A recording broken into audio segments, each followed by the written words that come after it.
Hi, this is Ry X, and this is my favorite record. It's called Grace by Jeff Buckley, and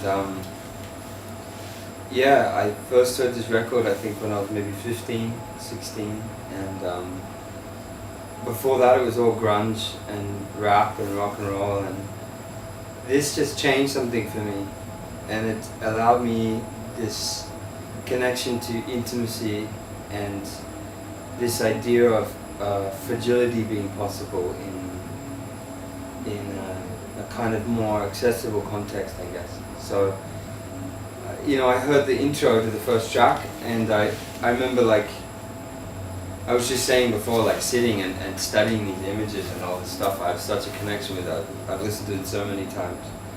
But listening to Mojo Pin and it just like fading in and being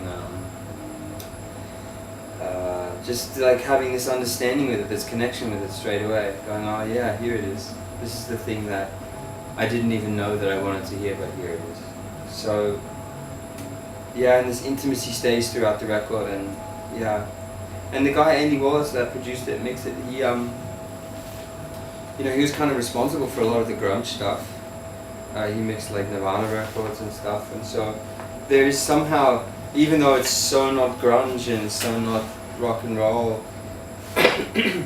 there are these moments of like, I don't know, the way it's mixed and produced, there's like this intimacy, and then there's this like, it's a breaking point, you know, and you don't hear many artists putting themselves at breaking point. There's so much safety, and for me at that time in my life it was really crucial, and think, yeah, this is now what I want to do. It was a really poignant moment, you know, and there's so many artists like Bob Dylan had Woody Guthrie, you know, and there's all these people that have somebody that they looked up to, and whether it's a, you know, they love a painter or a poet or another musical artist, but there's something that drew them first to be inspired. Jeff was definitely one of those characters for me. And yeah, it's strange to feel a little bit of a kinship with someone, I guess, or an understanding of maybe who he was, because it's all part of ourselves as well. You hear something, you feel connected to it, and you realize that you feel connected to it because you're connected to that part of yourself too. So yeah, it was a really, like, I guess when we're teenagers, a lot of things change our lives, but it was a bit of a life-changing record. I'm really super connected to Lover Should Have Come Over, this song. And obviously this version of Hallelujah's kind of been a little bit butchered now. Like, a lot of people have played this song, and it's become a little bit cliche. But for him to take a Leonard Cohen song and turn it into this is like, so beautiful. But really, because I have such a personal connection, the whole record, you know, you put it on, and for me it's like, I know automatically where I'm at in the album, what's happening next, because I know it so well from those years.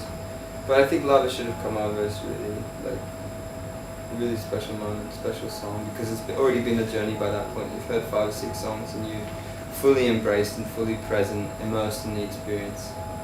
I talk so romantically about it, but you know, when you're a teenager, you have this really romantic connection with things. Huh. I mean, everything that you experience influences you, you know, but obviously the more defining moments, that there's a relationship that you've had, or there's a formative moment when you first heard techno, or when you first, you know, did drugs, or when you first, the first experience opens you more, maybe. And for me, this record was a little bit like that, in that, yeah, it was a moment where I realized what I really wanted, maybe, and so it's influenced everything in that way. And then the way Jeff sings, you know, because I didn't ever have voice lessons or coaching or college for music or anything like that, so I just started emulating. And I think that's how a lot of artists begin. They start singing like the people they love. They start painting with the same palette of colors of the artist they love.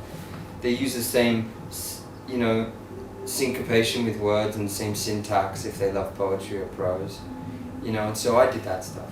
You know, I started accessing from the people that I loved and the artists I loved. I read a lot of like Patti Smith, her prose, her early prose and stuff, and that really informed a lot of my lyrical writing at certain points. And Jeff, in terms of my music at that early stage, that was really formative. And photographers I loved, you start shooting like them, and so. But Jeff was probably the reason I sing the way I do is because of Jeff.